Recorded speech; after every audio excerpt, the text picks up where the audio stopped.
In 2014, the Organization for Economic Cooperation and Development compiled a report on venture philanthropy. Titled Venture Philanthropy in Development, Dynamics, Challenges, and Lessons in the Search for Greater Impact, the report focuses on defining venture philanthropy as a business model. The OECD is an international organization whose mission is to create and facilitate healthy and justified social, environmental, and economic policy. This report focuses on venture philanthropy and the experiences of a few foundations who have reevaluated and redirected their operations of assessing impact, hoping to provide insight into how other impact organizations can maximize and measure impact efficiently. The foundations used as case studies in this report are all members of the OECD Global Network of Foundations Working for Development, and had each expressed a degree of dissatisfaction in their grant-giving methods of measuring impact. As we have discussed in class and seen firsthand in our class readings, financial and monetary quantifying is rarely a sufficient way to measure social impact.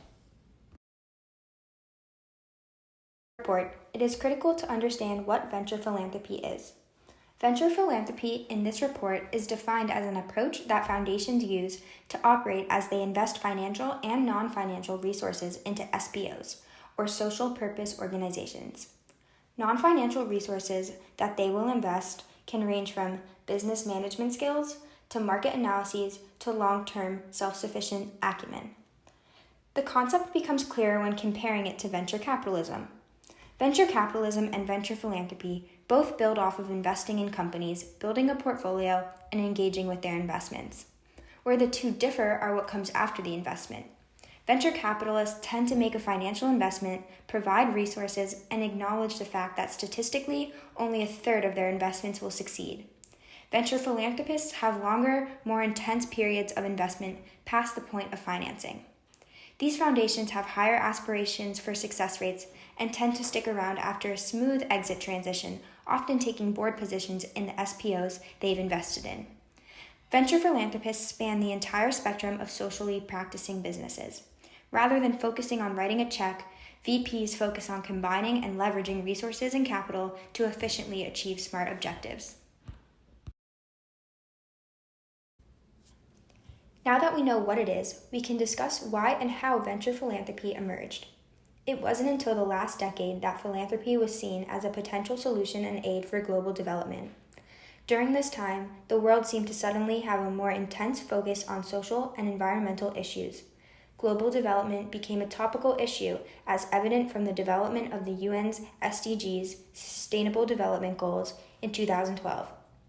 We begin to notice the private sector partnering with philanthropic foundations as government budgets come under pressure as a result of the 2008 recession.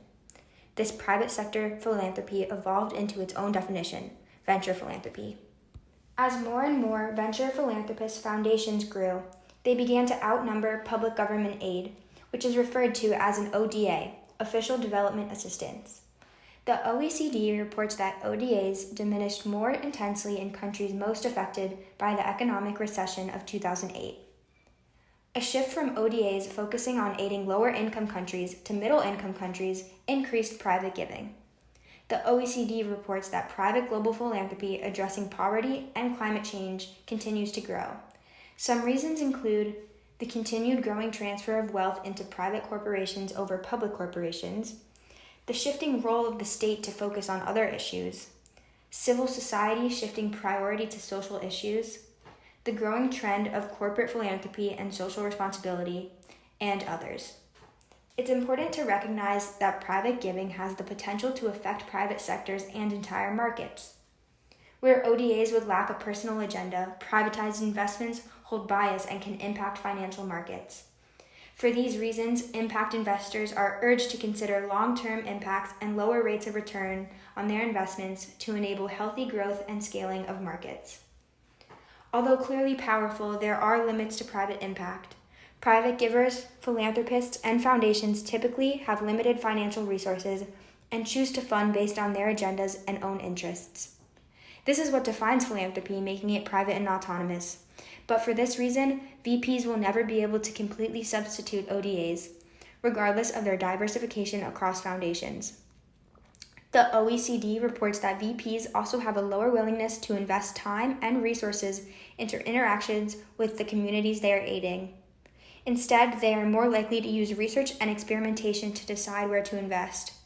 However, unlike ODAs, VPs work outside of the constraints of accountability of domestic taxpayers, leaving more room for experimentation and risk. ODAs would face major backlash from taxpayers if they exhibited similar high-risk behavior. For that reason, collaboration between ODAs and VPs yield the most impactful results.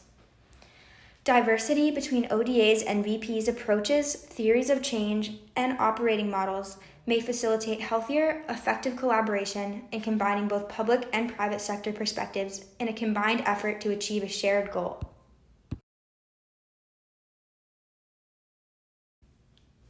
How can this maximized potential be marketed towards venture philanthropists and ODAs to encourage collaboration between the two?